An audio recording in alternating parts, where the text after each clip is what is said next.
Hello दोस्तों, नमस्कार। मैं रविंद्र चौधरी। स्वागत है आपका हमारे यूट्यूब चैनल यूट्यूबर नेट में। दोस्तों, आज हम बात करेंगे आँखों में मांस का बढ़ना। मांस बढ़ने को क्या कहते हैं और यह क्यों होता है और इसका क्या इलाज हो सकता है, इसके बारे में डिस्कस करेंगे। मांस बढ़ने को अंग्रेजी में दोस्तों टेरेजियम कहा जाता है और लोकल लैंग्वेज में नाखूना भी कहते हैं। तो यह मांस का बढ़ना कभी कभी एक आँख या दोनों आँख में हो सकता है। दूसरी चीज़ दोस्तों, टेरेजियम नेजल साइड में होता है। नेजल साइड यानी कि नाक के साइड में ट्रायंगुलर शेप का होता है, त्रिकोणीय टाइप में होता है कि आगे की तरफ तीन कोण में ऐसे टाइप में बढ़ता है। नाखूना दोस्तों इसलिए इसको कहा जाता है क्योंकि ये नाखून के आकार का सीधे आगे बढ़ता रहता है, तो इसीलिए हिंदी लैंग्वेज में या लोकल लैंग्वेज में इसे नाखूना कहते हैं। अब बात करते हैं ये होता कहाँ पे है। जनरली दोस्तों, यह जो हमारा आँख का भाग है, सामने से दिख रहा है ये काला वाला भाग, उसके बगल में जो सफ़ेद वाला भाग दिख रहा है उसको स्क्लेरा बोलते हैं, और जो काला वाला भाग दिख रहा है उसको कार्निया बोलते हैं। कार्निया और स्क्लेरा के बीच में एक एरिया होता है जिसको लिम्बस बोलते हैं। तो ये नेजल साइड है नाक के साइड में, और ये टेम्पोरल साइड होता है। तो जनरली दोस्तों 90% केसेस में जो है नेजल साइड में ही टेरेजियम पाया जाता है। यहाँ नाक की तरफ से बढ़ता हुआ काले वाले भाग पर आता है।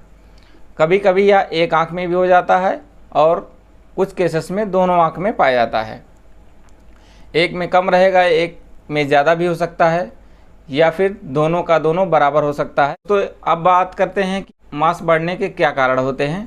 मांस बढ़ने का कोई ऐसा कारण अभी सामने नहीं आया है, लेकिन जो कुछ रिसर्च के माध्यम से पता चलता है उसमें ये होता है कि डस्ट जहाँ पर ज़्यादा होता है, मजदूर वर्ग हमारा कार्य करता है या किसान भाई खेती बाड़ी का कार्य करते हैं, ऐसे क्षेत्र में ज़्यादा टेरेजियम की संभावना रहती है, ज़्यादा लोगों को टेरेजियम हो जाता है।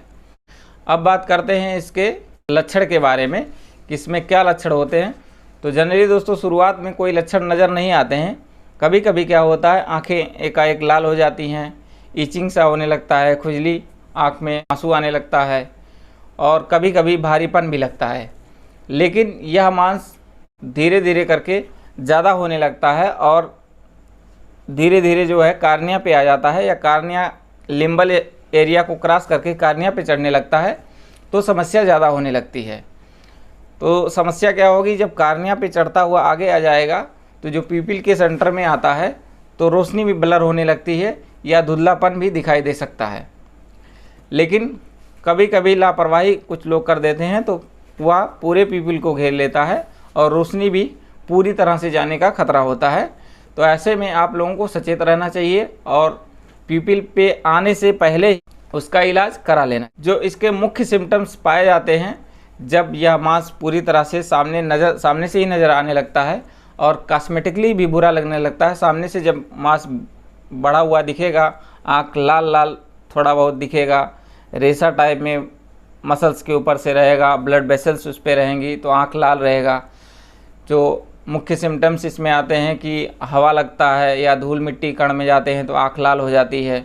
नहाते समय कभी साबुन लग जाता है या हाथ लग जाता है तो आँख पूरी तरह से लाल हो जाएगी, एकाएक लाल सुर्ख हो जाती है। और ईचिंग बहुत ज़्यादा होता है, खुजली आँख में ज़्यादा होने लगती है। और कभी कभी क्या होता है कि ऐसा लगता है कि आँख के अंदर कुछ पड़ा है, गड़ने भी लगता है और भारीपन महसूस होता है। जब वह मांस कार्निया पर आ जाता है तो भारीपन भी आँख के अंदर लगने लगता है, तो मरीज़ जो है अनकंफर्टेबल महसूस करता है, उसको दिक्कत ज़्यादा होने लगती है। तो अब बात करते हैं इसके इलाज के बारे में। जनरली दोस्तों, अगर यह टेरेजियम का रूप नहीं लिया है, कुछ थोड़ा ही मांस अभी चढ़ रहा है और आपको पता चल गया है कि आँख के अंदर हमारी कुछ समस्या होने लगी है, इचिंग या रेडनेस या आंसू आने लगे हैं, तो आप इलाज करा सकते हैं। दवा से कुछ मेडिकेशन ले करके आप उससे निजात भी पा सकते हैं। लेकिन कुछ केसेस में यह नहीं भी जाता है या नहीं भी ठीक होता है, तो मेडिकेशन के लिए आप अपने नज़दीकी डॉक्टर से दिखा करके ले सकते हैं। इसका इलाज जो है, शुरुआत में यदि पता चल जा रहा है कि टेरेजियम हमको हो रहा है या मांस इकट्ठा होना शुरू हो गया है, तो कुछ दवाई आप ले करके इससे बच सकते हैं।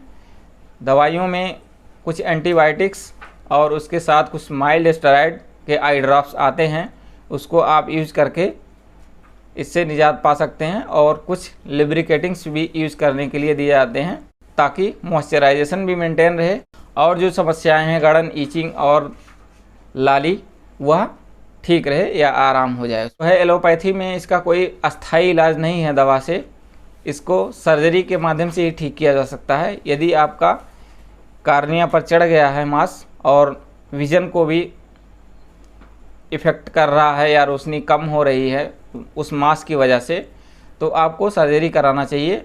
अब सर्जरी भी दो टाइप की होती है, एक होता है नॉर्मल सीजर, जो मांस बढ़ा होगा उसको हटा दिया जाता है या काट के निकाल दिया जाता है।